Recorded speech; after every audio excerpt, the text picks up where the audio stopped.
একটু আধটু এমন হয় সেজন্য চেক আপ করতে হবে না। তুমি আমাকে ভালোবাসো, সেজন্য এই ছোটোখাটো বিষয়কে বড় করে দেখছো। তাছাড়া ইজাজ ভাই, আমার আজকে অফিসে জরুরি কাজ আছে। আবার অফিস শেষে বাবাকে দেখতে হবে, সেখানে ডাক্তারের সাথে কথা বলতে হবে না। আজকে বাদ দাও, পরে এসে চেক আপ করলেই হবে। ভাইয়া, নিজের জন্য যে আপনার কখনো সময় হবে না তা আমি ভালো করেই জানি। তাই আজকে যাই বলেন না কেন তাতে কোনো কাজ হবে না। একটু সময়ের অভাব আর অবহেলা আর ভাইয়ের শরীরে বড় কোনো ক্ষতি হবে ছোট ভাই হয়ে তা তো আমি মানব না। এই যে এখন এত কথা বলছেন তাতে আপনার সময় নষ্ট হচ্ছে। আহ ইজাজ, এমন করছো কেন? বলছি তো পরে এসে চেক আপ করে যাব। ডাক্তার ইজাজ প্রিন্সের কোনো কথা না শুনে জোর করে সব রকম পরীক্ষা নিরীক্ষা করে আর বলে আগামীকাল সব রিপোর্ট এসে যাবে। প্রিন্স ডাক্তার ইজাজের কাছ থেকে ছাড়া পেয়ে অফিসে চলে যায়। বিকালে প্রিন্স অফিসের কাজ শেষ করে ওর বাবার কাছে গেল। সেখানে তার শরীরে খোঁজ খবর নিল। সাখাওয়াত হোসেনকে কবে রিং পরাবে সে বিষয়ে প্রিন্স ডাক্তারের সাথে কথা বলছে। প্রিন্সকে ডাক্তার জানালেন 2 দিন পর প্রথমে এনজিওগ্রাম করে দেখবেন হার্টের ভিতরে কয়টি ব্লক আছে। তারপর প্রিন্সের সাথে পরামর্শ করে সে মতো ব্যবস্থা নেওয়া হবে। ডাক্তারের সাথে কথা শেষ হলে আরো কিছুক্ষণ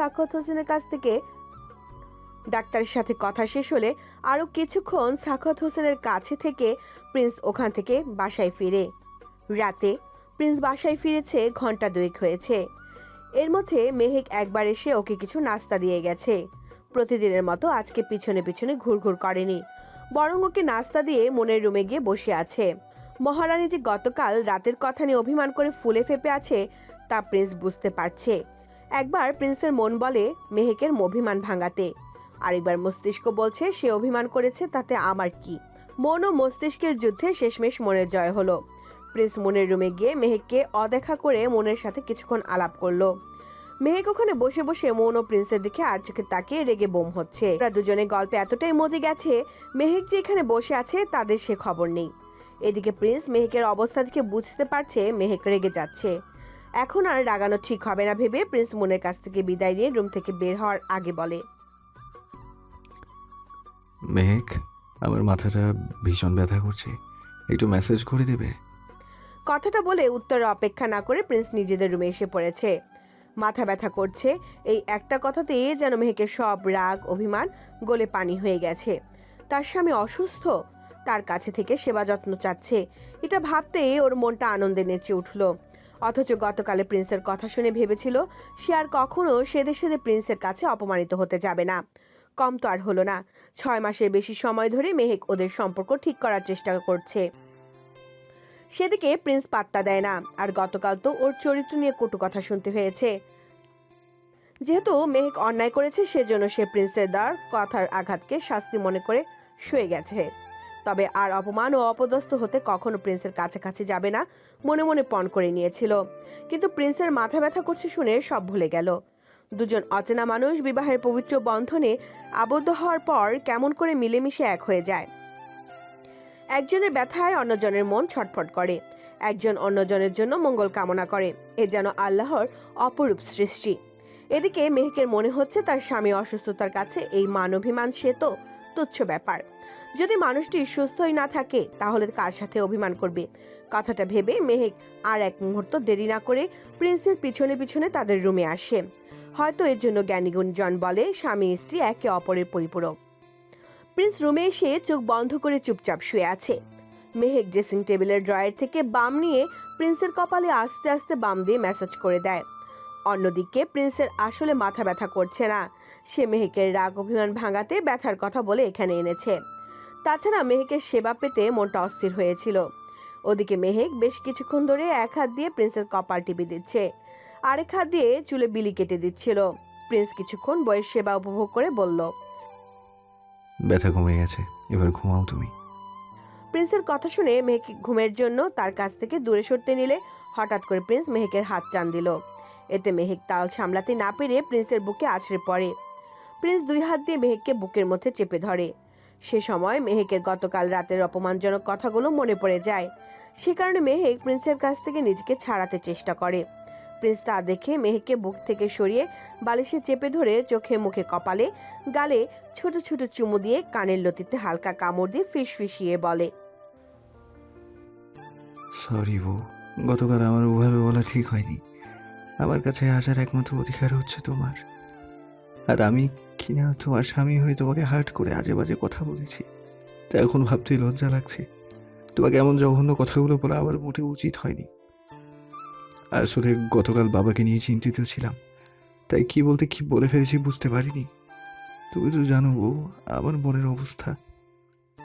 আসলে আমি তোমাকে হার্ট করতে চাইনি, তুমি আমাকে মাফ করে দাও প্লিজ। মেহেক এতক্ষণ প্রিন্সের ছোট ছোট আদর পেয়ে আবেশে চোখ বুজেছিল। তার মধ্যে প্রিন্সের মুখে বউ ডাক শুনে ওর হৃদয় শীতল হয়ে যায়।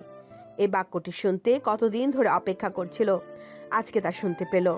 ওদিকে প্রিন্স মেহেকের দিকে তাকিয়ে বলল, আমাকে মাফ করবে না বউ? প্লিজ এভাবে বলবেন না, আপনার উপর আমার কোনো রাগ নেই। তাছাড়া আপনি। মেহেক আর কিছু বলতে পারেনি। প্রিন্স তার খসখসে ওষ্ঠ দিয়ে মেহেকের কোমল ওষ্ঠ লক করে শুষে নিতে থাকে তার সব রাগ অভিমান। একটু একটু করে সে দখল করে নেয় নিজের ভালোবাসায় বিভোর হয়ে একে অপরের মাঝে ডুব দেয়। এক দফা ভালোবাসাবাসি শেষে কিছুক্ষণ আগে প্রিন্স ঘুমিয়ে গেছে, কিন্তু মেহেকের চোখে ঘুম নেই। মানুষটা আজকে 6 মাস পর ওর কাছে আগের রূপে ধরা দিয়েছে। আজকে কাছে আসাতে চাহিদা ছিল না, ছিল অফুরন্ত ভালোবাসা। প্রিন্সের এত ভালো ওর কপালে সইবে তো? তাছাড়া কয়েকদিন ধরে প্রিন্সকে একটা বিষয় জানাতে মনটা অস্থির হয়ে আছে, লজ্জা ও ভয়ে বলতে পারছে না। তাছাড়া কথাটা বললে প্রিন্স যদি ওকে ভুল বোঝে, ভাবে আবার অভিনয় করেছে, এসব ভেবে বলতে পারছে না। তবে এটা তো লুকিয়ে রাখার জিনিস না যে লুকিয়ে রাখতে পারবে, সময় হলে তা তো প্রকাশ পেয়েই যাবে। এসব ভাবতে ভাবতে প্রিন্সের বুকে মাথা রেখে মেহেক একসময় ঘুমিয়ে যায়। পরের দিন বিকালে, এটা কি করে সম্ভব? রিপোর্ট কোথাও কোনো ভুল হচ্ছে না তো? এই বিষাক্ত পয়জন এর তো আমাদের দেশে সহজে পাওয়া যায় না। আর ভাইয়া, শরীরে এমন বিষাক্ত পয়জন এলো কোথা থেকে? তাছাড়া কে দিচ্ছে তাকে এটা? ডাক্তার ইজাজ বারবার প্রিন্সের রিপোর্ট চেক করছে, মনে মনে নিজেকে প্রশ্ন করছে, কিন্তু প্রশ্নের উত্তর খুঁজে পাচ্ছে না। কারণ প্রিন্সকে এই বিষাক্ত পয়জনিং 2-3 বছর ধরে দেওয়া হচ্ছে। এই পয়জন বিশেষত্ব হচ্ছে এটা একজন মানুষের শরীরে প্রবেশ করার সাথে সাথে বিষক্রিয়া প্রতিক্রিয়া দেখা দেয় না, এটা ধীরে ধীরে নিজের ভয়ঙ্কর রূপ ফিরে আসে। এই পয়জন এতটাই ভয়াবহ যে আস্তে আস্তে মানুষের কিডনি বিকল করে দেয়, এমনকি লিভার ও ফুসফুস অকেজো হয়ে যায়, রক্তচাপ সৃষ্টি করে, মৃত্যুর দিকে ঠেলে দেয়। কিন্তু মানুষরা সেটা বুঝতেও পারে না। প্রিন্স ভাইয়াকে আর 6 মাস এই পয়জন দেওয়া হলে তার বাঁচার কোনো চান্স থাকবে না। ভাগ্য ভালো যে এটা শেষ পর্যায়ে আসার আগে ধরা খেয়েছে। তবে প্রিন্স ভাইয়াকে আর কিছু পরীক্ষা নিরীক্ষা করানো লাগবে। এই পয়জন তার দেহের কতটা বা কী ধরনের ক্ষতি হয়েছে তাও পরীক্ষা করতে হবে। আমাকে আজকের ভেতরে প্রিন্স ভাইয়ের সাথে দেখা করতে হবে, কারণ তাকে অজানা ব্যক্তি বা শত্রুর সম্বন্ধে সতর্ক করতে হবে। অন্যদিকে প্রিন্স অফিসের কাজ শেষ করে সাখাওয়াত হোসেনের কাছে বেশ কিছু সময় কাটিয়ে বাসায় ফিরে। অফিসে থাকাকালীন সময়ে ইজাজ ফোন দিয়ে মনে করিয়ে দিয়েছিল আজকে রিপোর্ট আসবে। অবশ্য এটাও বলেছে হসপিটালে থেকে প্রিন্সের রিপোর্ট সে কালেক্ট করবে। তবে প্রিন্স যেন ওর সাথে দেখা করে। প্রিন্স ইচ্ছে করে ইজাজের সাথে দেখা করেনি, কারণ রিপোর্ট সামান্য প্রবলেম হলেও এই ছেলে তা নিয়ে ভেবে নিজেও অস্থির হবে আর ওকেও করবে। এর থেকে বাসায় এসে বিশ্রাম করা বেশি ভালো মনে হয়েছে ওর কাছে। ওদিকে প্রিন্স অফিস থেকে আসার পর থেকে প্রতিদিনের মতো মেহেক আজকেও তার আশেপাশে ঘুরঘুর করছে। প্রিন্স বাসায় এসে ফ্রেশ হয়ে হালকা নাস্তা করে ল্যাপটপ নিয়ে বসে অফিসের কাজ নিয়ে ব্যস্ত হয়ে পড়ে। মেহেক প্রিন্সকে কাজ করতে দেখে কিছু বলতে চেয়েও বলতে পারেনি। এদিকে প্রিন্স ল্যাপটপে কাজ করছে আর মেহেকের দিকে আর চোখে দেখছে, কারণ এই সময় সাধারণত মেহেক মুনকে সাথে নিয়ে পড়তে বসে, কিন্তু আজকে পড়তেও যাচ্ছে না। ওর আশেপাশে ঘুরঘুর করছে আর আঙুলে ওড়না পেঁচাচ্ছে। মেহেককে দেখে বোঝাই যাচ্ছে ও কিছু বলতে চাচ্ছে। প্রিন্স মেহেকের অবস্থা দেখে বলল, বউ এখানে আসো। মেহেক প্রিন্সের এক ডাকে দ্রুত প্রিন্সের সামনে এসে দাঁড়ায়। প্রিন্স ল্যাপটপ টি টেবিলে রেখে মেহেকের হাত ধরে প্রিন্সের কোলে বসিয়ে পিছন থেকে জড়িয়ে ধরে ঘাড়ে থুতনি রেখে বলে, বউ কি হয়েছে? তোমাকে এমন অস্থির দেখাচ্ছে, তুমি কি আমাকে কিছু বলতে চাচ্ছ? না না না, কি বলবো, কিছু না। প্রিন্স বুঝতে পারছে মেহেক কোনো কারণে ভয় পাচ্ছে, তাই কিছু না বলছে। কথাটা ভেবে প্রিন্স মেহেকের হাতটা তার ঠোঁটের কাছে নিয়ে চুমু দেয়। এরপর ঘাড়ে নাক দিয়ে সুরসুরি দিতে দিতে বলছে, বউ, গতকাল রাতের পর থেকে আমি চাই না তোমার আমার মাঝে কিছু গোপন থাকুক বা আমাদের সম্পর্কের মধ্যে ভুল বোঝাবুঝি হোক। এমনিতেই অনেকগুলো সময় আমাদের নষ্ট হয়ে গেছে। মেহেক প্রিন্সের কথা শুনে মনে মনে ভাবছে, আগে থেকে ভয় না পেয়ে সত্যিটা বলেই দিই, তারপর যা হবে হোক। তবুও তো বলতে পারবো আমি তাকে বলেছি। কথাটা ভেবে মেহেক প্রিন্সের ডান হাতের উপর আলতো করে ওর হাতটা রেখে আমতা আমতা করে বলল, আমার না আবারও ডেট মিস হয়েছিল। সন্দেহের বসে কিট কিনে এনে বাসায় প্রেগনেন্সি পরীক্ষা করি। মেহেকের কথা শুনে প্রিন্স থমকে গেছে। মেহেক প্রিন্সকে চুপ করে থাকতে দেখে বলে, রেজাল্ট পজিটিভ এসছে। কি বললে? মেহেকের কথা শুনে প্রিন্স চমকে কি বলে দাঁড়িয়ে গেল। প্রিন্সের মুখে কি শুনে এবং দাঁড়াতে দেখে মেহেক তাড়াহুড়া করে বলল, বিশ্বাস করুন, এবার আমি মিথ্যে বলিনি। আগেরবার মিথ্যে বলেছি, তাই হয়তো আমার কথা আপনার বিশ্বাস হচ্ছে না। আর কিডে যে রেজাল্ট এসছে আমি তাই বলেছি। আচ্ছা, এই কথা শুনে আমাকে মিথ্যেবাদী ভেবে আপনি আমার সাথে রাগ করে থাকবেন না তো? আপনি রাগ করে থাকলে আমার যে দম বন্ধ হয়ে আসে। মেহেককে ভয় পেতে দেখে প্রিন্স মেহেকের সামনে গিয়ে ওকে জড়িয়ে ধরে বলল, এই পাগলি, আমি তোমায় কিছু বলেছি যে তুমি এভাবে ভয় পাচ্ছ? তাছাড়া তুমি তো কেটে যা রেজাল্ট এসেছে তাই বলেছো। আর শোনো, আগের পরের সব কথা বাদ, এই বিষয়ে যেন কোনো কথা না বলতে হয়। প্রিন্স মেহেককে কথাটা বলে মেহেকের ওষ্ঠে আলতো করে ঠোঁট ছুঁয়ে দিল। এরপর মেহেকের কপালে চুমু দিয়ে বলল, বউ, তুমি 2 মিনিট অপেক্ষা করো, আমি রেডি হয়ে আসছি। মেহেক প্রিন্সের কথা শুনে অবাক হয়ে বলল, এত রাতে আপনি কোথায় যাচ্ছেন? মেহেকের কথা শুনে প্রিন্স ওর নাকে হালকা করে কামড় দিয়ে বলল, মিসেস, এখন মাত্র 9টা বাজে। আমার কাছে এটা সন্ধ্যা, আর তুমি বলছো এত রাত। ও, আরেকটা কথা, আমি একা যাচ্ছি না, সঙ্গে মিসেস তুমিও যাচ্ছ। এত রাতে আপনি কোথায় যাবেন? আপনি আমার কথা বিশ্বাস করেননি, তাই না? সেজন্য এখন বাইরে নিয়ে শাস্তি দেবেন, তাই না? এত বুদ্ধি নিয়ে ঘুমাও কিভাবে বউ? মেহেকের কথা শুনে প্রিন্স অবাক হয়ে কথাটা বলল, তার মানে সত্যি সত্যি আমায় শাস্তি দেবেন? ইস, চুপ মেয়ে, এত বেশি কথা বলছো কেন? আরে হ্যাঁ, আরেকটা কথা বলে তোমাকে কঠিন শাস্তি দেওয়া হবে। প্রিন্সের কথা শুনে মেহেক বলল। 3 ঘন্টা পর প্রিন্স ও মেহেক হসপিটালের করিডোরে বসে আছে। মেহেক এখানে আসার আগে ভেবেছিল আগেরবার মিথ্যা বলে প্রিন্সকে ধোকা দিয়েছে, হয়তো সেজন্য এবার প্রিন্স ওর কথা বিশ্বাস করেনি। ওকে শাস্তি দিতে সেজন্য বাহিরে নিয়ে যাচ্ছে। কিন্তু প্রিন্স মেহেকের ধারণা ভুল প্রমাণিত করেছে। প্রিন্স ওর প্রেগন্যান্সি টেস্ট করতে হসপিটালে নিয়ে এসেছে। ওদের বাড়িতে থেকে এই হসপিটালে আসতে ওদের 1.5 ঘন্টা লেগেছে। এখানে আসা মাত্র কয়েকজন ডাক্তার প্রিন্সকে সালাম দেয়। প্রিন্সকে স্যার স্যার বলেন। বড় বড় ডাক্তারের রাজ্যে তার বরকে মান্য করে চলে, তা মেহেকের বুঝতে অসুবিধা হয়নি। তাই তো মেহেক এখানে আসা মাত্র ওর টেস্ট করানো হয়েছে, ওকে কোনো অপেক্ষা করতে হয়নি। পরীক্ষা করার পর ওরা দুজন রেজাল্টের জন্য অপেক্ষা করছে। কিছুক্ষণ পর ডাক্তারের রুম থেকে প্রিন্সের ডাক এসে যায়। মেহেককে করিডোরে বসিয়ে রেখে প্রিন্স ডাক্তারের কেবিনে ঢুকলো।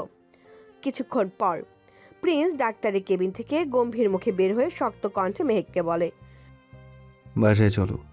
মেহেক প্রিন্সের মুখের অবস্থা দেখে মন খারাপ হয়ে গেল। বাসায় টেস্টের রেজাল্ট হয়তো ভুল এসেছে, আর সে যাচাই বাছাই না করে কিনা নাচতে নাচতে প্রিন্সকে বলে দিয়েছে এখানে হয়তো নেগেটিভ এসেছে। সেজন্য মানুষটি হঠাৎ করে এমন নীরব হয়ে গেছে। মেহেক ভাবছে, পাকনামি করে কেন যে তাকে বলতে গেলাম। এদিকে প্রিন্স মেহেককে নিয়ে হসপিটালের বাইরে এসে গাড়িতে ওঠে। গাড়িতে বসে মেহেকের দিকে ঘুরে হুট করে ওর মাথার পেছনে হাত দিয়ে প্রিন্স ওর মুখের দিকে এগিয়ে যায়। মেহেক কিছু বোঝার আগেই ওর ঠোঁট লক করে দেয়। বেশ কিছুক্ষণ পরে প্রিন্স মেহেকের ঠোঁট ছেড়ে দিল। তারপর দুজনে জোরে জোরে নিঃশ্বাস নিচ্ছে। প্রিন্সের এমন কাণ্ডে মেহেক হতভম্ব হয়ে গেছে। এদিকে প্রিন্সের চোখ দিয়ে কয়েক ফোঁটা পানি গড়িয়ে পড়ল।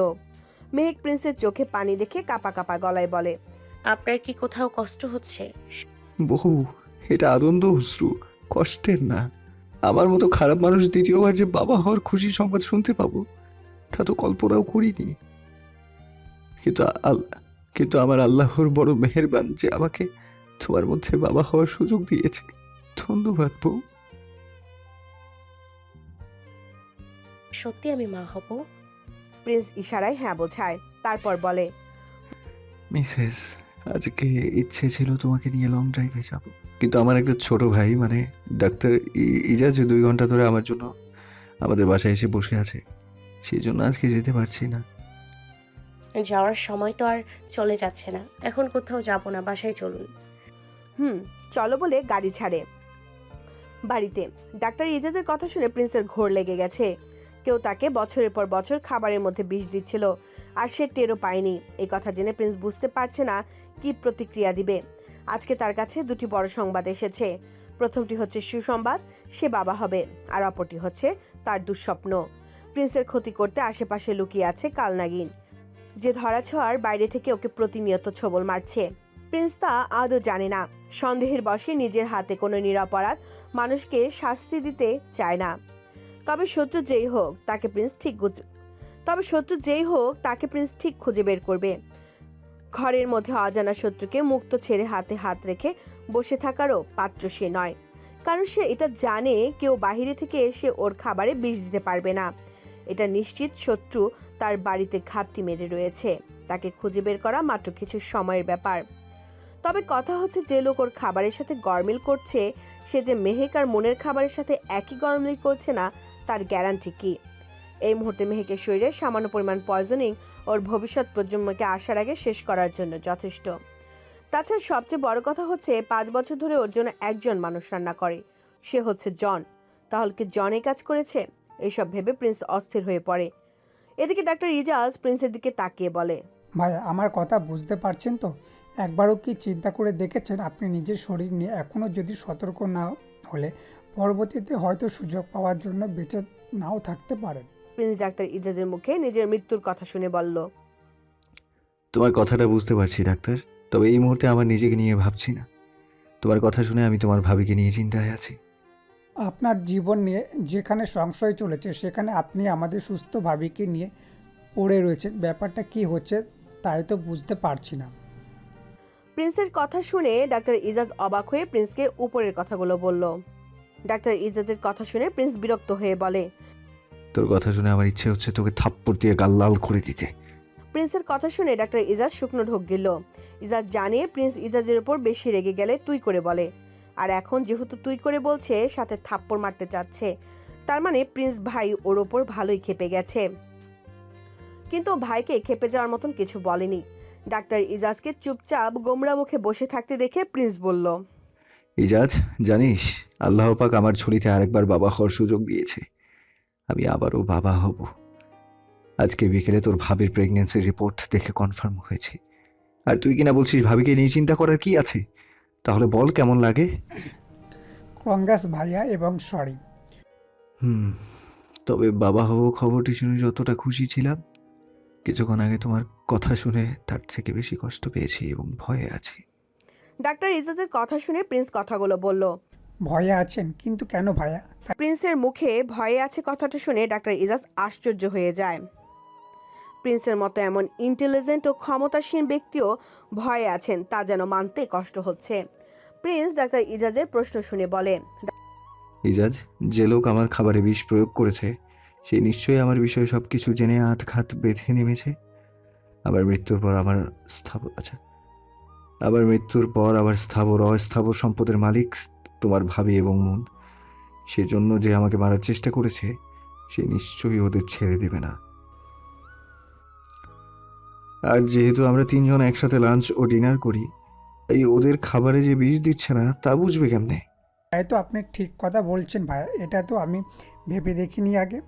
ইজাজ, তুমি বুঝতে পারছো?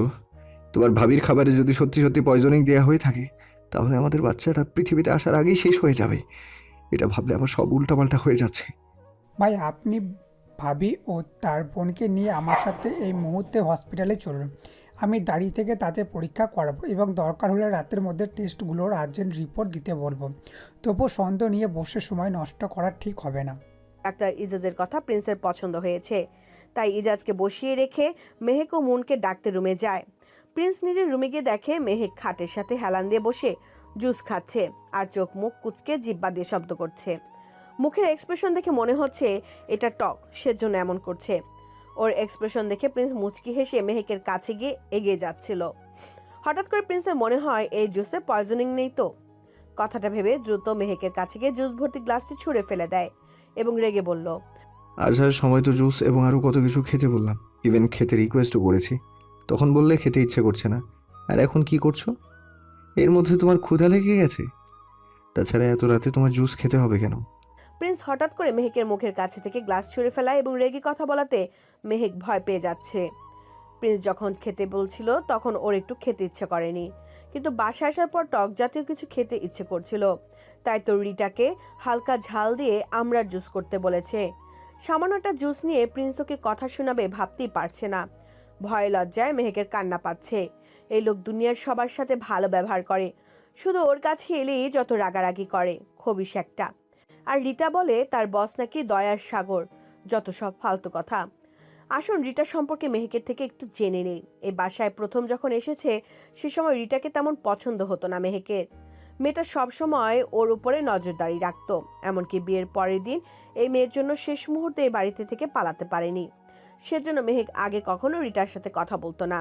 তবে এখন আস্তে আস্তে বুঝতে পারি রিটার দায়িত্ব হচ্ছে মেহেকের সবকিছু খেয়াল রাখার। মেয়েটার সাথে মেহেকের ইদানিং ভালোই সখ্যতা হয়েছে। মেহেক কিছু খেতে চায়, বলা মাত্র তার সামনে তা হাজির করে দেয় রিটা। মেয়েটার রান্নার হাত চমৎকার।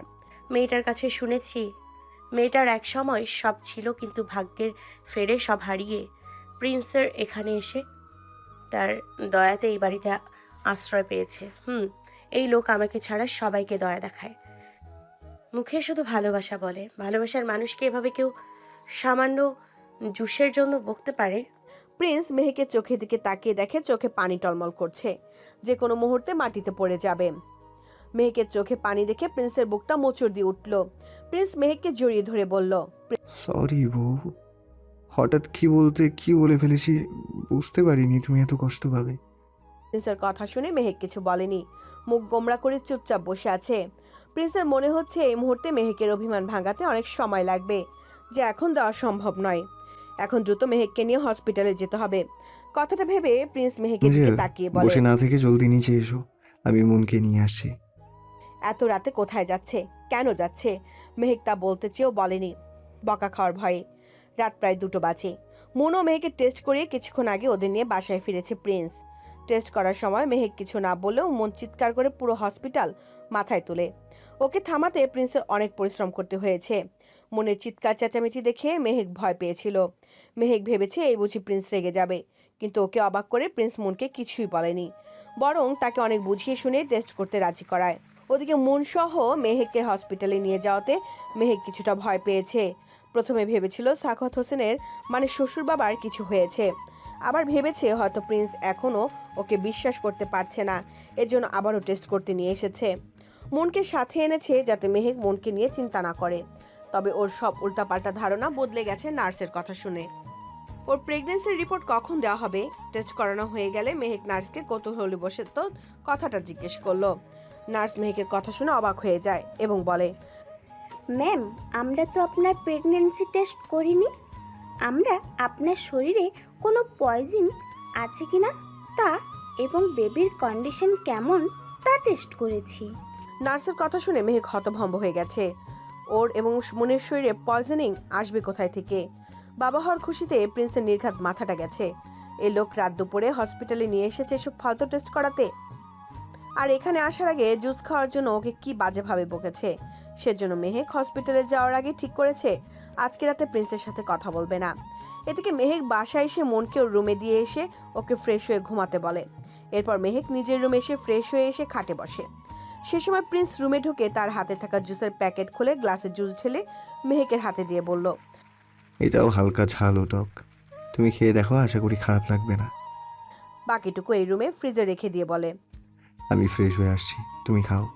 কিছুক্ষণ পর প্রিন্স ফ্রেশ হয়ে দেখে মেহেক জুস খাওয়া তো দূরের বিষয়, ছুঁয়ে দেখেনি।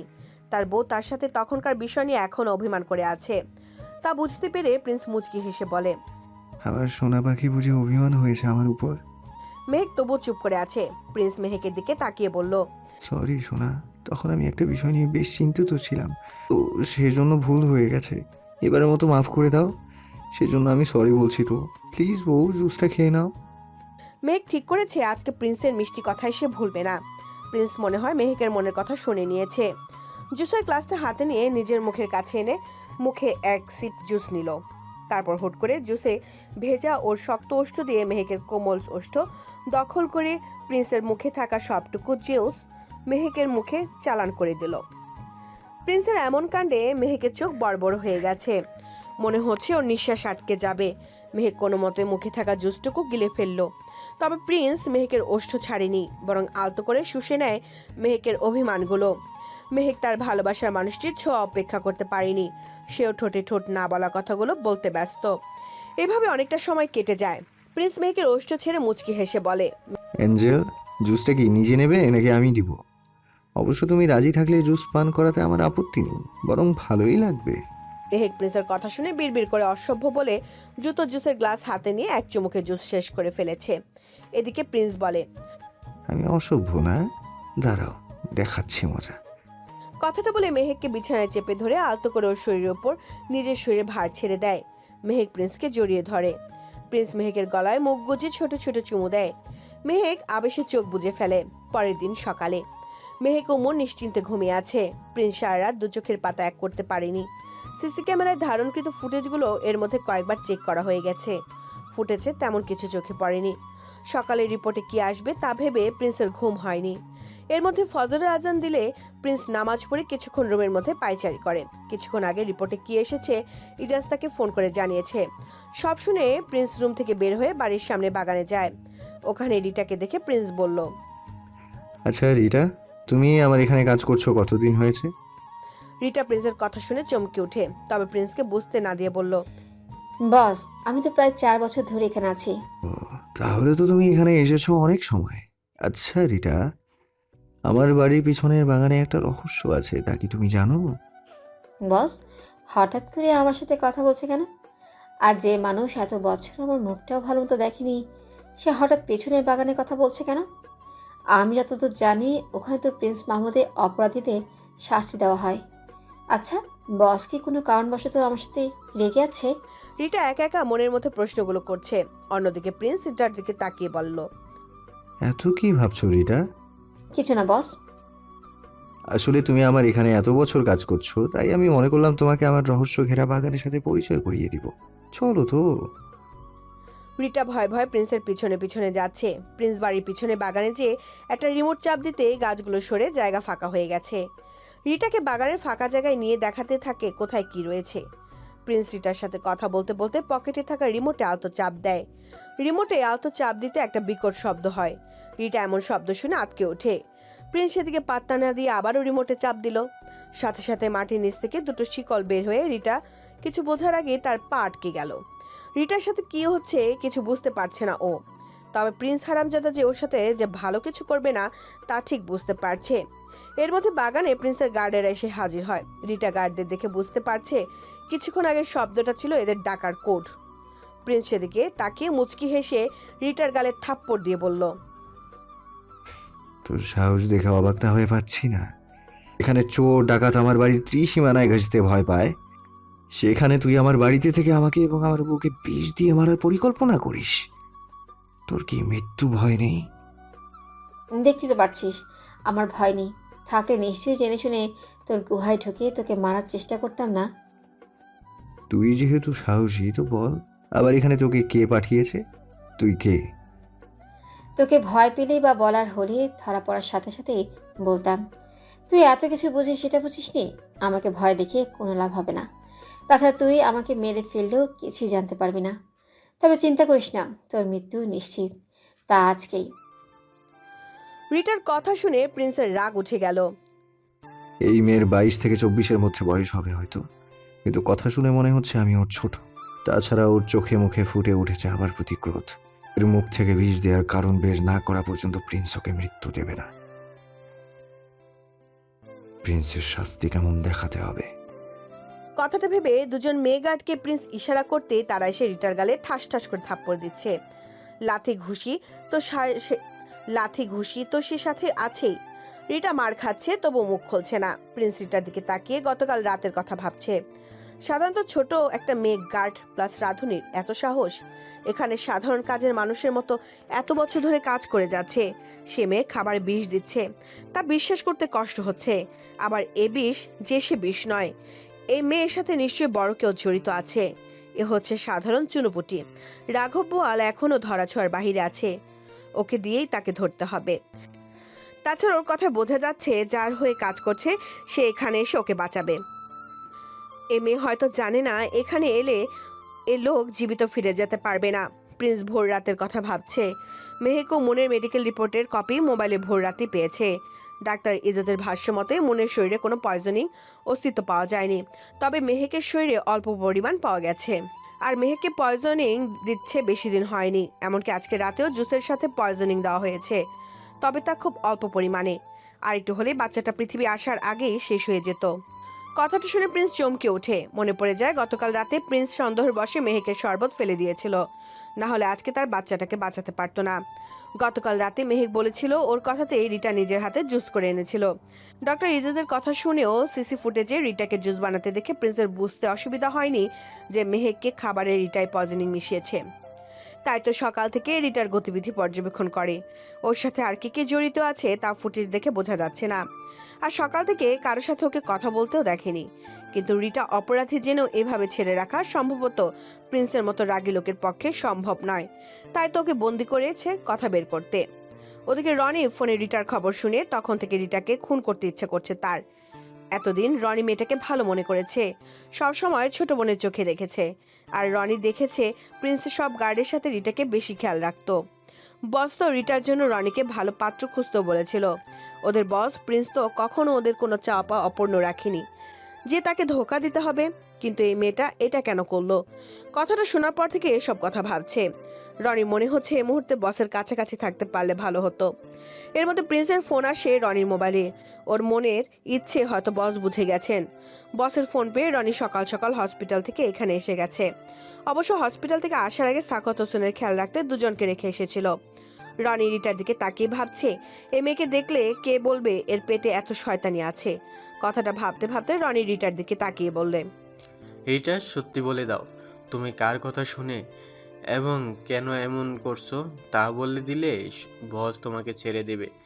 কার ইশারে তুমি এগুলা করছো সেটা বললে ভাই তোমাকে জীবনে ভিক্ষা দিবে। এই তো প্রিন্সের পালিত কুকুর এসে গেছে। আমি তো এতক্ষণ রনি নামে এই প্রিন্সের ফালতু কুকুরকে বড্ড মিস করছিলাম। রিটার কথা শুনে প্রিন্স রেগে যায়। থাপ্পড় বসিয়ে দিল রিটার গালে। রিটার গাল চেপে ধরে বলল, ফালতু কথা বাদ দিয়ে বল কে তোকে এখানে পাঠিয়েছে। কিন্তু এত কিছু পরেও রিটা প্রিন্সের কাছে মুখ খুলতে নারাজ। প্রিন্স মেয়ে গার্ডদের দিয়ে শাস্তি দিয়ে এমনকি কুকুর দিয়ে ভয় দেখেও কথা বের করতে পারছে না।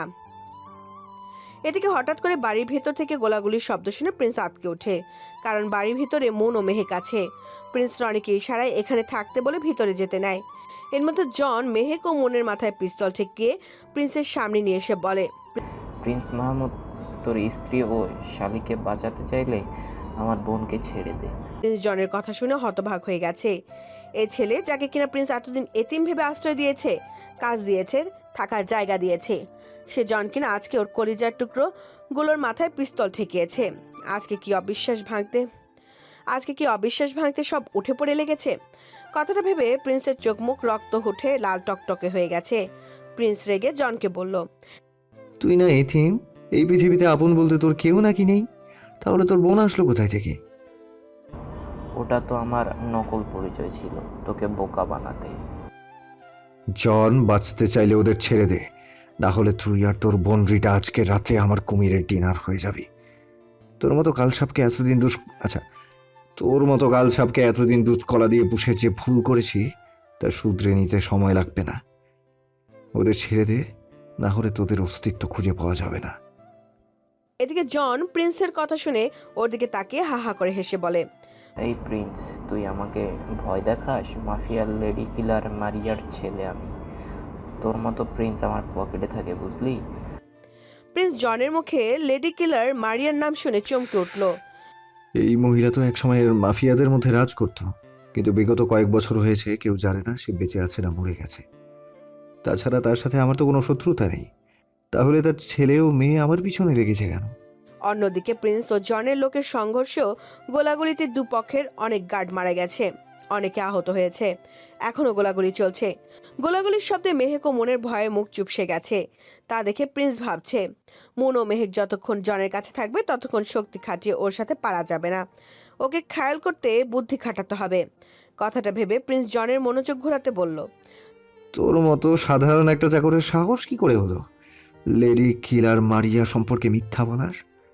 আমি যতদূর জানি তোর মতো নেরিকুত্তা লেডি কিলার মারিয়ার মতো মহিলার ছেলে হতেই পারে না।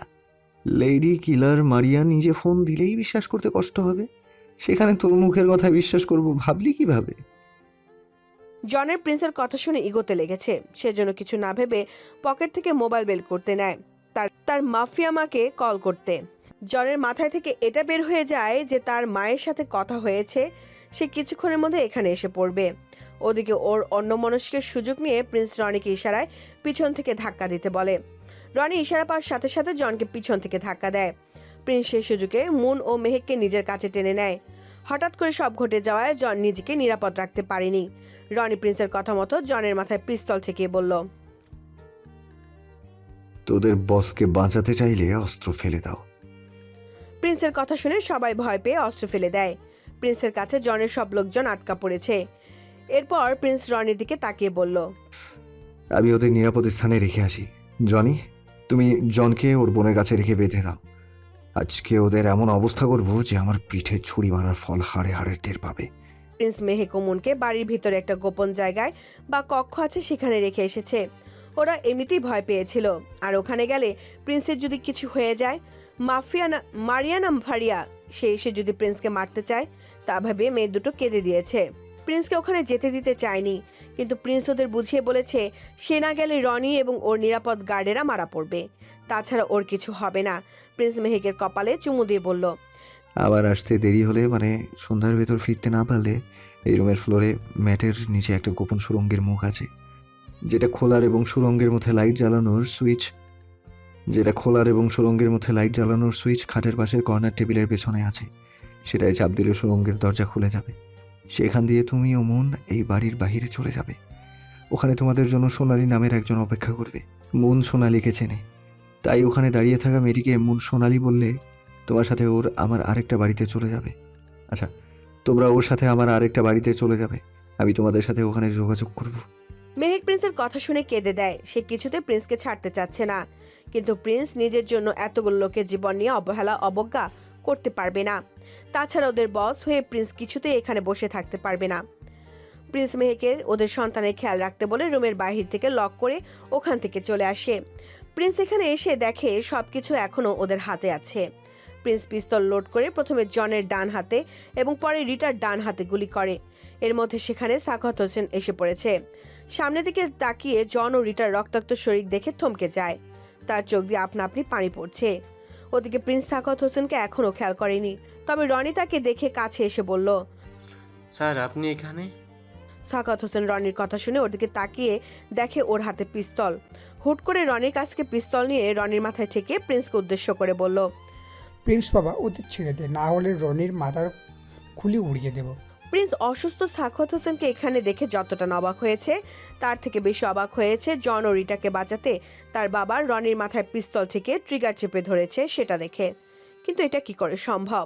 এত বছর ধরে যে মানুষটিকে পিতার আসনে বসিয়ে রেখেছে, যে মানুষটি ওকে নতুন জীবন দিয়েছে, সেই কিনা যারা ওকে মারার চেষ্টা করছে তাদের ছেড়ে দিতে বলছে। প্রিন্স সাখাওয়াত হোসেনের এমন কাণ্ডে হতভম্ব হয়ে গেছে। সাখাওয়াত হোসেন প্রিন্সের দিকে তাকিয়ে বলল, বাবা, ওদের ছেড়ে দে, না হলে রনিকে শেষ করে দেব। তুই ভালো করে জানিস আমার নিশানা ভুল হয় না। ওদের ছেড়ে দাও। প্রিন্স জানে সাখাওয়াত হোসেনের রনিকে মারতে দুবার ভাববে না। সেজন্য রনির জীবন নিয়ে কোনো ঝুঁকি নিতে চায়নি। তবে সাখাওয়াত হোসেনের দিকে প্রিন্স তাকিয়ে বলল, তুমি আবার বাবা হয়ে এত কাছে থেকেও কেন আজকে তোমাকে অচেনা লাগছে? এই সাখাওয়াত হোসেনকে তো আমি চিনি না। কে তুমি? সাখাওয়াত হোসেন প্রিন্সের কথা শুনে কষ্ট পেলেও কিছু বলেনি। আজকে তার বুকের মধ্যে অদ্ভুত কষ্ট হচ্ছে। সাখাওয়াত হোসেন জন ও রিটার রক্তাক্ত হাতের দিকে তাকিয়ে বলল, তোরা চলে যা। যাবো তো অবশ্যই, তবে যাওয়ার আগে যার জন্য সারা জীবন তোর কাছ থেকে দূরে সরিয়ে রেখেছি তাকে শেষ করে তবেই যাব। ওদের কথা শুনে প্রিন্স চমকে ওঠে। মনের মধ্যে একটা প্রশ্ন বারবার উকি দিচ্ছে, জন ও রিটার সাথে সাখাওয়াত হোসেনের সম্পর্ক কি? তাছাড়া ওরা যদি লেডি কিলার মারিয়ার ছেলেও মেয়ে হয়, তাহলে সাখাওয়াত হোসেনের সাথে মারিয়ার সম্পর্ক কি? সাখাওয়াত হোসেন জনের কথা শুনে বলল। তোরা এমন কিছু করবি না, চলে যা। রিটা সাখাওয়াত হোসেনের কথা শুনে হাহা করে হেসে প্রিন্সের দিকে তাকিয়ে বলে, তোমার পালিত ছেলেকে আমরা কিচ্ছুই করব না, তবে সে আমাদের শরীরের থেকে রক্ত ছড়িয়েছে, সে শাস্তি তো তাকে পেতেই হবে। আমাদের মম ওর থেকে আমাদের প্রতিটা ফোঁটা রক্তের মূল্য বের করবে। তুমি আজকে শত চেষ্টা করেও বাঁচতে পারবে না। পেছনে তাকে দেখো তো। সাখাওয়াত হোসেন রিটার কথা শুনে পেছনে তাকিয়ে দেখে মারিয়া দূর থেকে প্রিন্সের বুকের দিকে নিশানা করে মাত্র পিস্তলের ট্রিগার চেপে টিপ দিল। মুহূর্তের মধ্যে গুলিটা প্রিন্সের বুকের দিকে থেয়ে আসছে আছড়ে পড়তে। সেই সময় সাখাওয়াত হোসেন কিছু না ভেবে রনিকে ছেড়ে প্রিন্সকে ধাক্কা দিয়ে সরিয়ে দিল। তবে প্রিন্স বেঁচে গেল, সাখাওয়াত হোসেনের বুকে রক্ত ভেসে গেল। সাখাওয়াত হোসেন মাটিতে ঢলে পড়েছে। ওদিকে এর মধ্যে আরেকটি গুলি এসে প্রিন্সের বাম হাত ছুঁয়ে গেছে। সবকিছু এমন হঠাৎ হওয়াতে প্রিন্স হতভম্ব হয়ে গেছে, কিন্তু সাখাওয়াত হোসেনকে মাটিতে লুটিয়ে পড়তে দেখে নিজের দিকে না তাকিয়ে বাবা বলে চিৎকার দিয়ে তার কাছে গেল। এই মানুষটার প্রতি প্রিন্সের কিছুক্ষণ আগেও অবিশ্বাস জন্মেছিল, কিন্তু সাখাওয়াত হোসেন প্রমাণ করে দিল প্রিন্স ভুল ভাবছে তার সম্পর্কে। আবারও সে প্রিন্সের জীবন বাঁচিয়েছে। শুধু ওর জীবন বাঁচায়নি, ওর জন্য নিজের জীবনকে মৃত্যুর মুখে ঠেলে দিয়েছে। সে আর যাই হোক ওর ক্ষতি করতে পারে না। কিছু কিছু মানুষ কাছ থেকে অচেনা রয়ে যায়, সাখাওয়াত হোসেন হয়তো তাদের মধ্যে একজন। প্রিয় মামুনি, কোথায় তুমি? সোনালি, এই সোনালি, প্রিয় কোথায়? সোনালি মেহেকের আওয়াজ শুনে দোতলা থেকে জবাব দিল। আপু আসছি। সোনালি প্রিয়কে কোলে করে আস্তে আস্তে নিচে নামছে। এদিকে প্রিয় সোনালির কোল থেকে নেমে যেতে চাচ্ছে। তা দেখে সোনালি বলল, প্রিয় সোনা, এমন করো না তো, নড়াচড়া করলে পড়ে যাবে। আন্টি আন্টি, আমি তোলে দাবো না, আমি তো থতো না, আমি বলো তো, তাই হেঁটে হেঁটে দাবো। সোনালি প্রিয়র আধো আধো বুলি শুনে হেসে বলল, তাই তো, আমাদের প্রিয় সোনা তো বড় হয়ে গেছে। কিন্তু প্রিয় সোনা, আমি একা একা হাঁটতে গেলে তো পড়ে যাব, তো সেজন্য তোমাকে কোলে নিয়ে যাচ্ছি। প্রিন্স সোনালির কথা শুনে মুখে হাত দিয়ে বলে, ও মা আন্টি, তুমি বলো হয়ে এত এত হাঁটতে পারো না? না মা, পারি না। প্রিয় সোনালির কথা শুনে মুখে হাত দিয়ে বলে। সোনালি প্রিয়র সাথে কথা বলতে বলতে নিচে নেমে এসেছে। মেহেক দ্রুত সোনালির কাছে গিয়ে প্রিয়কে কোলে নিয়ে কপালে চুমু দিতে লাগলো। প্রিয় চুপ করে মায়ের আদর খেলো। মেহেক সোনালির দিকে তাকিয়ে বলে, প্রিয় মামুনি দুপুরে কিছু খেয়েছে? সোনালি মাথা ঝাঁকিয়ে না বলে। মেহেক প্রিয়র দিকে তাকিয়ে বলে, মামুনি, সোনালি আন্টির হাতে খাওনি কেন? ঠিকমতো খাওয়া দাওয়া না করলে বড় হবে কিভাবে? অবশ্য মেহেক জানতো সে বাসায় না এলে তার পুচকি মেয়ে না খেয়ে থাকবে, তাই তো অফিসের কাজ সেরে দ্রুত বাসায় এসেছে। অনেক সময় খেতে ইচ্ছে করে না, কিন্তু মেয়েটার জন্য না খেয়ে থাকতে পারে না। এদিকে প্রিয় মায়ের কথা শুনে বলে, আমি তো অনেক বলো, আর বলোরা তো মাকে লেখে খায় না। এদিকে প্রিয় মায়ের কথা শুনে বলল। মেয়ের মুখে পাকা পাকা কথা শুনে মেহেকের হাসি পাচ্ছে। মেয়েটা এখনো পুরোপুরিভাবে কথা বলতে পারে না। বড়কে বলো, খাবোকে থাবো, যাবোকে দাবো, ছোটকে থতো, অনেককে অলেক, রাগকে লাগ, রেখেকে লেখে বলে। আর তিনি নাকি বড় হয়ে গেছে, বয়স মাত্র 2 বছর 5 মাস, কিন্তু কথা শুনে মনে হয় আমি তার বাচ্চা, সে আমার মা। মেহেক যখন এসব ভাবছিল সে সময় প্রিয় মায়ের গালে চুমু দিয়ে বলল, মামুনি, তুমি রাগ করেছ? ও মামুনি, তোমাকে লেখে খেতে ভালো লাগে না তো? তুমি কিছু বুঝো না। মেয়ের কথা শুনে মেহেক মুচকি হেসে মেয়ের কপালে চুমু দিয়ে বলে, আমি কি আমার প্রিয় সোনার সাথে রাগ করতে পারি? চলো চলো, জলদি ফ্রেশ হয়ে আসি, খেতে হবে তো। প্রিয়কে নিয়ে মেহেক নিজের রুমে যায়। ফ্রেশ হয়ে প্রিয়কে কোলে নিয়ে খেতে নিচে নামলো। সোনালি টেবিলে খাবার সার্ভ করছিল। মেহেক সেদিকে তাকিয়ে বলে, সোনালি, মুন কোথায়? সে খেয়েছে? সোনালি মেহেকের কথা শুনে তার দিকে তাকিয়ে বলল, আপু, মন আপু তো আপনাকে ছাড়া কখনো খায় না। ওকে ডেকে নিয়ে এসো। সোনালি মনকে ডাকতে যাবে, সে সময় প্রিয় বলে ওঠে, মামুনি, ছোট মামুনিটা পচা, তাকে বকে দিব। মেহেক প্রিয়র দিকে তাকিয়ে বলে, কেন সোনা, তোমার ছোট মামুনি কি করেছে? ছোট ছোট মামুনি আমার সাথে খেলো না, গল্প বলো না। সবসময় মন খারাপ করে থাকো।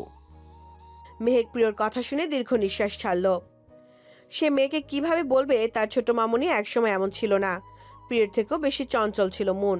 সেদিন চোখের সামনে প্রিন্সের রক্তাক্ত শরীর দেখে এমন হয়ে গেছে। এদিকে সোনালি প্রিয়র কথা শুনে বলে, আপু, ছোট আপু অনেক বদলে গেছে। প্রিন্স ভাইয়া ছোট আপুকে এই বাড়িতে যখন প্রথম নিয়ে এসেছিল, তার মন খারাপ ছিল, তবুও সারা বাড়ি মাতিয়ে রাখতেন। কথা বলে আমার কান ঝালাপালা করে ছাড়তো। সবসময় তার মুখে হাসি লেগেই থাকতো। কারণে অকারণে জেদ ধরতো। বায়নার তো যেন শেষই ছিল না। কিন্তু সেদিন রাতের পর থেকে মন আপু চুপসে গেছে।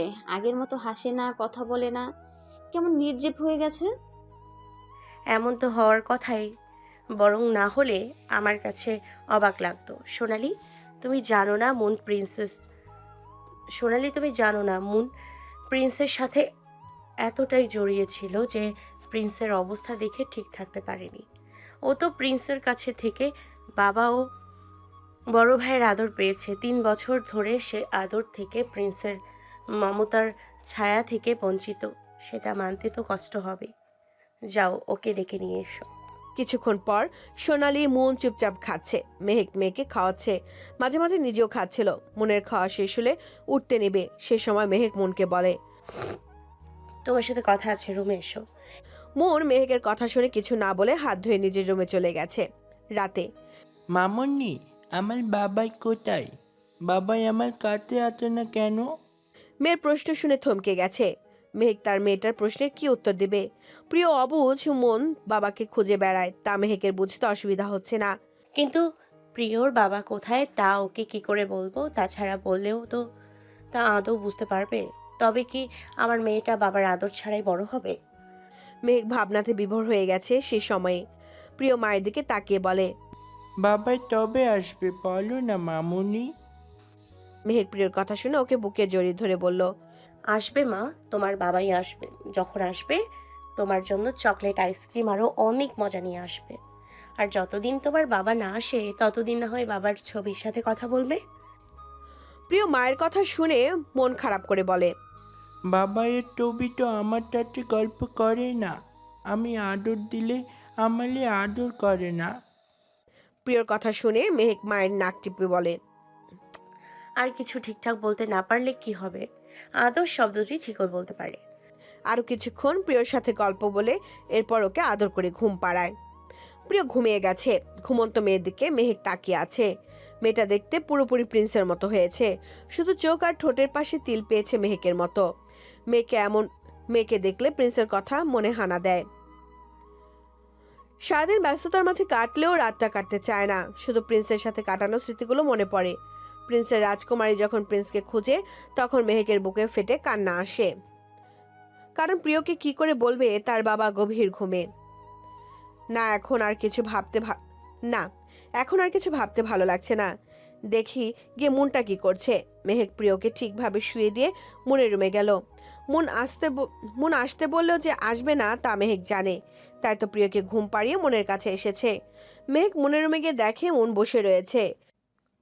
মেহেক গিয়ে মুনের কাছে বসে বলল, মন বোন আমার, এভাবে কতদিন? তোকে এভাবে দেখে আমার কষ্ট হচ্ছে। আচ্ছা আপু, ভাইয়া আমাদের কেন বাঁচাতে এলো? আমরা না হয় মরে যেতাম, তবুও ভাইয়া ঠিক থাকতো তো? ভাইয়া আমাদের জন্য নিজের ক্ষতি করে দিল। মেহেক বোনকে কি বলবে ভেবে পাচ্ছে না। মুনকে ঘুমাতে বলে নিজের রুমে চলে আসে। সকালে রানা ভাই আজকে সন্ধ্যায় রেডি থাকবেন। কেন ভাবি, কোথাও যাওয়া লাগবে নাকি? আজকে আপনার জন্য পাত্রী দেখতে যাওয়ার কথা, তা ভুলে গেছেন রানা ভাই? বিয়ে আমি এই মুহূর্তে করব না ভাবি, সরি, কিছু মনে করবেন না। রানা ভাই, বিয়ের কথা হলে প্রতিবার এক কথা বলেন, তা ঠিক নয়। আপনার মা বাবার বয়স হয়েছে, তাদের কথা তো ভাববেন। বাবা মা জানে আমি এখনো বিয়ে করব না, আর আমি বেঁচে থাকতে তাদের দেখাশোনা করতে আর কেউ লাগবে না। তাছাড়া ভাবি ভাই আমাকে আপনাদের দায়িত্ব দিয়ে গেছে, তা পালন করা আমার কর্তব্য। ভাইয়া আমার জন্য, আমার পরিবারের জন্য অনেক কিছু করেছে। ভাইয়া আমার জন্য যা করেছে তার ঋণ হয়তো কখনো শোধ করতে পারবো না। তবে এখন সুযোগ পেয়েছি, জীবন দিয়ে হলেও আপনাদের পাশে দাঁড়াবো। এতে যদি ঋণের বোঝা কিছুটা কমে। রানা ভাই, কোনো কথা শুনছি না। ভাবি আমি তো বলিনি বিয়ে করব না, বিয়ে তো করব, তবে এখন না, এই মুহূর্তে অন্যজনকে বিয়ে করে কমিটমেন্ট আবদ্ধ হতে গেলে আপনাদের প্রতি আমার যে দায়িত্ব ভাই দিয়ে গেছে তা পিছনেই থেকে যাবে, যা আমি কখনোই চাই না। কিন্তু তাই বলে বিয়ে করবেন না, আমার কাছে বিষয়টি খারাপ লাগছে। ভাবি খারাপ লাগলো আপনার এই কথা মানতে পারবো না। মেঘ মাঝে মাঝে অবাক হয়ে যায় সোনালি ডাক্তার ইজাজ রানার দায়িত্ববোধ দেখে। 3টা বছর ধরে ওরা সবকিছু থেকে প্রিন্সের পরিবারকে আগলে রেখেছে। প্রিন্সকে কতটা ভালোবাসলে তার পরিবারের জন্য নিজের জীবন দিতেও দ্বিধা করে না। রানা মেহেককে চুপচাপ দাঁড়িয়ে থাকতে দেখে বলে, ভাবি প্রিয় সোনা কি করে দেখছি না যে? আপনাদের প্রিয় সোনা রাজকার্যে ব্যস্ত। মানে? আমরা কেউ নাকি ঠিকঠাক বাগানে যত্ন নেওয়া হয় না, তার ফুলগুলোকে কেউ সময় দেয় না, তার ফুলের মন খারাপ, সেজন্য এখন থেকে নাকি সে প্রতিদিন সকালে বাগানে গিয়ে গাছগুলোকে সময় দেবে। আমি বলেছি ছোটদের বাগানে যেতে হয় না, সেখানে পোকামাকড় থাকে। আমার কথা শুনে প্রিয় বলে সে নাকি বড় হয়ে গেছে, সেজন্য এখন থেকে বাগানে যাবে, ফুলের কাছে যাবে, দরকার হলে তার সাথে সোনালীকে নিয়ে যাবে। আর সে একবার যা বলে তাই করে, তা তো জানেন। রানা মেহেকের কথা শুনে মুচকি হেসে বলে, মামুনির জেদ তো পুরাই ভাইয়ের মতো। কে ভাই থাকলে ওর কাণ্ড দেখে খুশিতে আত্মহারা হয়ে যেত। তার রাজকন্যা এসেছে, কিন্তু সে জানে না আমি দেখছি ভাই যখন প্রথমবার বাবা হবে শুনে খুশিতে কেমন ছটফট করেছি, কিন্তু সে বাবুটা মারা যাওয়ার পর ভাই গোপনে কত চোখের পানি ফেলেছে। আর আজ একটা পুতুলের বাবা হয়েছে, কিন্তু তার সেটা দেখা বা আদর করার সৌভাগ্য হয়নি। জানেন ভাবি, একটা আফসোস, ভাইয়ের প্রিন্সেস তার বাবার আদর পেল না। রানার কথা শুনে মেহেক চুপ করে আছে। এসব শুনে তার তো বলার কিছু নেই, তার সব ভাষা তো তালাবদ্ধ করে রেখেছে, যার চাবি প্রিন্সের কাছে। রানা ও মেহেক কথা বলছে, এর মধ্যে মেহেকের মোবাইলে ফোন এলো। ওয়ালাইকুম আসসালাম, কেমন আছেন ভাইয়া? জি। কি সত্যি? কখন থেকে? আমি কিছুক্ষণের মধ্যে আসছি। মেহেক ফোন পেয়ে উত্তেজিত হয়ে গেছে, তা দেখে রানা বলে, ডাক্তার কি হয়েছে ভাবি, কোনো সমস্যা? ভাইয়া আমাদের এখনই হসপিটালে যেতে হবে, ডক্টর ইজাজ কল করেছেন। ইজাজ কল করেছে শুনে রানা চমকে উঠে উত্তেজিত হয়ে বলল, ভাবি ভাইয়া ঠিক আছে তো? ডক্টর ইজাজ কি বলেছে? হসপিটালে চলুন, ওখানে গেলে বোঝা যাবে। প্রিন্স মেহেক ও রানা হসপিটালে এসেছে বেশ কিছুক্ষণ হলো। রানা ডাক্তার ইজাজের সাথে কথা বলছে, আর মেহেক প্রিন্সের ক্যাবিনে তার হাত ধরে বসে রয়েছে। প্রিন্স 3 বছর ধরে কোমায় আছে, তার চিকিৎসার পিছনে পানির মতো টাকা খরচ করেছে, তবু সুস্থ হয়নি। আজকে সকালে প্রিন্সের ডান হাত নড়াচড়া করছিল। এই খবর শুনে মেহেক এখানে এসেছে। 3 বছর পর প্রিন্সের আজকের রেসপন্স দেখে ডাক্তার ইজাজ আশার আলো খুঁজে পাচ্ছে। প্রিন্স আবার আগের মতো সুস্থ স্বাভাবিক হয়ে তাদের মাঝে আসবে, তাকে আসতেই হবে। ওদিকে মেহেক প্রিন্সের হাত ধরে বসে আছে। 3 বছর আগের অতীতে চলে যায়। সেদিন রাতের কথা এখনো ভুলতে পারে না। সেদিন প্রিন্স ওকে আর মনকে আটকে রেখে যায়। সারাদিন তুমুল গোলাগুলির শব্দে বধির হয়ে যাওয়ার মতো অবস্থা হয়েছিল। এত শব্দ শুনে মেহেক রুম থেকে বের হতে গিয়ে পারেনি, কারণ প্রিন্স বাহিরে থেকে রুম লক করে দিয়েছে। রাত পর্যন্ত রুমের মধ্যে অপেক্ষা করে, কিন্তু এখানে এভাবে বসে থেকে লাভ হবে না। কথাটা ভেবে প্রিন্সের দেখানো গুপ্ত রাস্তা দিয়ে বাড়ি থেকে বাহিরে বের হয়ে আসে। বাহিরে ওদের জন্য সোনালি দাঁড়িয়েছিল। সোনালি ওদের দেখে কাছে এসে বলল, ম্যাম এত দেরি হলো যে? বিকেল থেকে আমি এখানে দাঁড়িয়ে আছি আপনাদের জন্য। কোথায়? বস ভিতরে আছে, আপনি আমার সাথে আসুন। আপনাদের রেখে আমাকে এখানে আসতে হবে? মেহেক সোনালির সাথে না গিয়ে বাড়ির ভেতরের দিকে ছুটে যায়। তার পিছনে পিছনে মুনও যাচ্ছে। বাড়ির ভিতরে ঢুকে বাগানের দিকে যেতে যেতে দেখে লাশ আর লাশ। এত লাশ ও রক্ত দেখে ওরা থমকে যায়।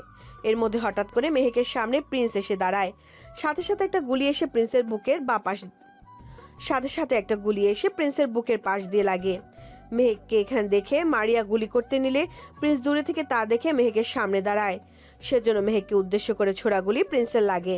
মন ও মেহেক প্রিন্সকে মাটিতে লুটিয়ে পড়তে দেখে চিৎকার করে উঠল। তখন থেকে মন মনে করে প্রিন্স ওদের জন্য গুলি খেয়েছে।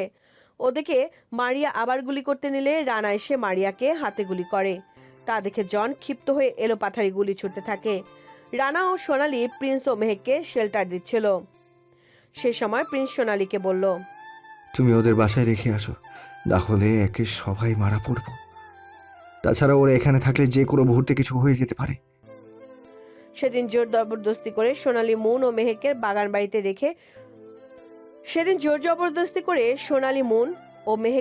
বাড়িতে রেখে সোনালি প্রিন্সের কাছে আসে। পরের দিন সকালে তাড়াহুড়া করে সোনালি বাসায় এসে মেহেককে লুকিয়ে আগের বাড়িতে নিয়ে যায়। প্রিন্সকে বাঁচাতে হলে অনেক টাকা লাগবে, সেজন্য ওখান থেকে লকার থেকে টাকা পয়সা ও অলংকার সব নিয়ে আসে। মেহেক কিছু ক্যাশ টাকা নিয়ে সোনালির সাথে হসপিটালে আসে। এখানে এসে ডাক্তার ইজাজের কাছে জানতে পারে সোনালি গতকাল মধ্যরাতে প্রিন্স ও রানাকে হসপিটালে নিয়ে এসেছে। রানার হাতে ও কাঁধে গুলি বের করা হয়েছে। সে আশঙ্কা মুক্ত, তবে প্রিন্সের অবস্থা বেশি ভালো না। বুকের পাশে ও পেটের পাশে গুলি লেগেছে আর প্রচুর রক্ত বের হয়ে গেছে। প্রিন্সের বাঁচা মরা অবস্থা। তার থেকেও ভয়ের কথা হচ্ছে প্রিন্সকে এখানে রাখা যাবে না। প্রিন্সের শত্রুদের কানে একবার প্রিন্সের অসুস্থতার খবর গেলে ওরা প্রিন্স ও তার পরিবারের সবাইকে মেরে ফেলবে। ডাক্তার ইজাজের কথা শুনে মেহেক হতভম্ব হয়ে গেছে। কি করবে কিছু বুঝতে পারছে না। ডাক্তার ইজাজের মুখে প্রিন্সের অবস্থার কথা শুনে মেহেককে বলে সে প্রিন্সকে বিদেশে নিয়ে চিকিৎসা করতে চায়। ডাক্তার ইজাজ মেহেকের কথা শুনে বলল, আপনার পাসপোর্ট আছে? মেহেক না বোঝায় ডাক্তার ইজাজ মেহেককে বলে, আপনার পাসপোর্ট করতে গেলে দেরি হয়ে যাবে, তাছাড়া আপনার বোনকে রেখে যাওয়া সম্ভব নয়। তাই ভাইয়াকে নিয়ে আমি চলে যাই। রানা সুস্থ হলে আপনি রানার সাথে আসুন। মেহেক প্রথমে রাজি না হলেও প্রিন্সের অবস্থা দেখেও বিবেচনা করে রাজি হয়। কিন্তু মেহেকের ভাগ্য সুপ্রসন্ন ছিল না। তাই তো বিদেশে টানা 2 বছর চিকিৎসা করেও প্রিন্সের উন্নতি দেখেনি, সেজন্য দেশে নিয়ে এসেছে। অন্যদিকে রানা 1 মাসের মধ্যে সুস্থ হয়ে গিয়েছিল। সে সময় রানার মুখে মেহেক শুনেছে আসল কাহিনী। সাখাওয়াত হোসেন তার মামা ও মারিয়া একসাথে পড়াশোনা করেন, তবে মারিয়া মাফিয়া গ্রুপের সাথে যুক্ত তা জানতো না। তাদের পড়াশোনা শেষ হলে মারিয়া তার মামাকে বিয়ে করতে চায়। তার মামা মারিয়াকে ফিরিয়ে দেয়। এজন্য মারিয়া ক্ষেপে সাখাওয়াতকে প্রেমের জালে ফাঁসিয়ে বিয়ে করে, যাতে তার মামার আশেপাশে থেকে তার ক্ষতি করতে পারে। এদিকে মেহেকের মামার সাথে তার নানা প্রিন্সের মায়ের বিয়ে দেয়। 2 বছরের মাথায় প্রিন্স পৃথিবীতে আসে। খুশিতে ভরে ওঠে বাড়ি আঙিনা। এদিকে তাদের সুখের সংসার দেখে মারিয়া জ্বলছিল। রাশেদ হাসান সিকান্দার মির্জাকে পাঠান ওই বাড়িতে আগুন জ্বালাতে, কিন্তু সিকান্দার মির্জা সব ভুলে মেহেকের মাকে ভালোবেসে ফেলে। এরপর রাগে ক্ষোভে ফুঁসতে থাকে মারিয়া। কয়েক বছর পর রাশেদ হাসানের মাধ্যমে প্রিন্সের পরিবার নাশ করতে উঠে পড়ে লাগে। এর মধ্যে প্রিন্সের বাবা পুরাতন মূর্তি পায়, যার মূল্য কোটি টাকারও বেশি। সে খবর সাখাওয়াতকে দেয়। সাখাওয়াত তখনও জানতো না মারিয়া মাফিয়াদের লিডার। তাই তো স্ত্রীকে বিশ্বাস করে মূর্তি পাওয়ার কথা বলে দেয়। এটাও বলে প্রিন্সের বাবা মূর্তি সরকারকে দিয়ে দিবে। মারিয়া আগে থেকে প্রিন্সের বাবার উপর ক্ষেপেছিল, তাই সে আর সময় নষ্ট না করে লোকজন নিয়ে প্রিন্সের বাবার উপর হামলা করে। প্রিন্সের বাবার থেকে মূর্তি নিয়ে তাকে মেরে ফেলে। প্রিন্সের মা ও বোন মারিয়াকে দেখে ফেলে, সেজন্য তাদেরও মেরে ফেলে। সাখাওয়াত হোসেন মারিয়াকে ফোনে এসব বলতে শুনে বিশ্বাস করেনি। নিজের স্ত্রী তার প্রাণপ্রিয় বন্ধুকে এবং বন্ধুর পরিবারকে শেষ করে দিয়েছে, তা বিশ্বাস করতে কষ্ট হচ্ছিল। তার স্ত্রী তার এত কাছে থেকেও অচেনা ছিল, তা বুঝতে অসুবিধা হচ্ছে না। তাই তো ছুটে যায় বন্ধুর বাড়িতে। ওখানে গিয়ে প্রিন্সকে অচেতন অবস্থায় দেখে। কোনো কিছু না ভেবে তার বাড়িতে নিয়ে আসে। মারিয়া প্রিন্সকে দেখে ক্ষেপে যায়। তা দেখে সাখাওয়াত হোসেন মারিয়াকে একটা মিথ্যা বলে। সে বলে প্রিন্সের বাবা প্রিন্সের নামে কয়েক কোটি টাকার সম্পদ উইল করে রেখেছে। প্রিন্সের বয়স 20 বছর শেষ হলে সে এসব কিছুর মালিক হবে। আমরা ওকে আমাদের কাছে রাখলে এই সম্পদের মালিক আমরা হব। মারিয়ার লোভ বেশি ছিল, সেজন্য প্রিন্সকে এখানে রাখতে রাজি হয়ে যায়। তবে সাখাওয়াত হোসেন প্রিন্সকে বাঁচাতে মারিয়ার মাফিয়া গ্রুপে জয়েন করে, কারণ এতদিনে মারিয়া এবং তার এক ছেলে ও এক মেয়ে হয়ে গেছে।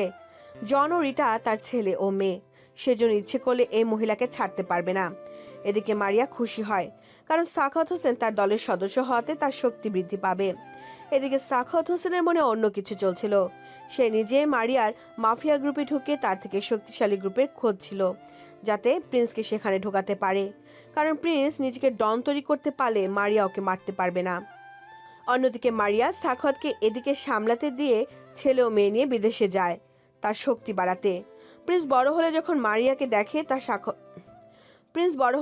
মারিয়া দেখে সাখওয়াত তাকে মিথ্যা বলেছে, সে থেকে মারিয়া গোপনে প্রিন্সকে মারতে লোক লাগায়, কিন্তু প্রতিবার ব্যর্থ হয়েছে। তাই তো নিজের ছেলে ও মেয়েকে এখানে পাঠিয়েছে।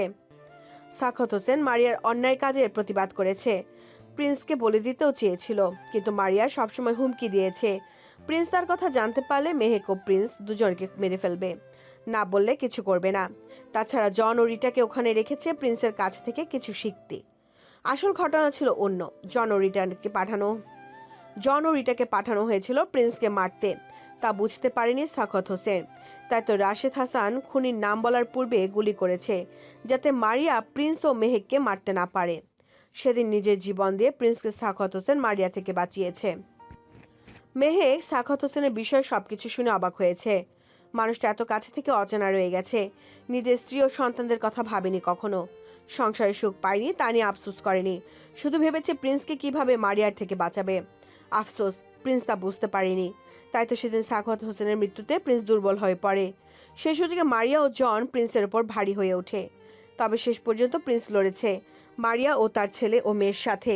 লড়াই শেষে সেদিন জয় প্রিন্সের হলেও সে থেকে প্রিন্স এমন নিথর হয়ে পড়ে আছে।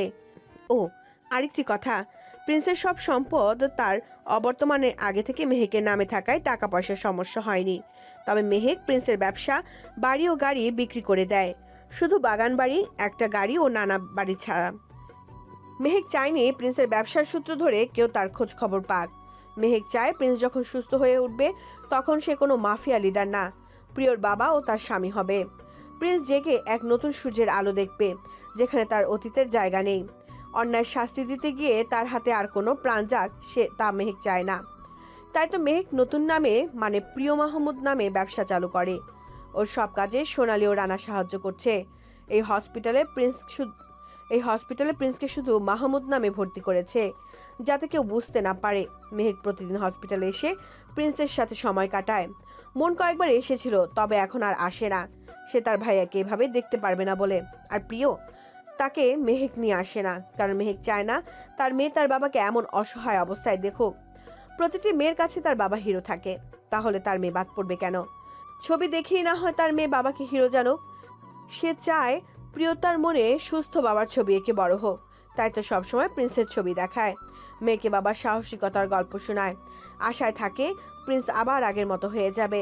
মেহেক যখন এসব ভাবছিল সে সময় রানা কেবিনে এসে বলে, ভাবি এইবার যেতে হবে, প্রিয় সোনা আপনার অপেক্ষায় আছে।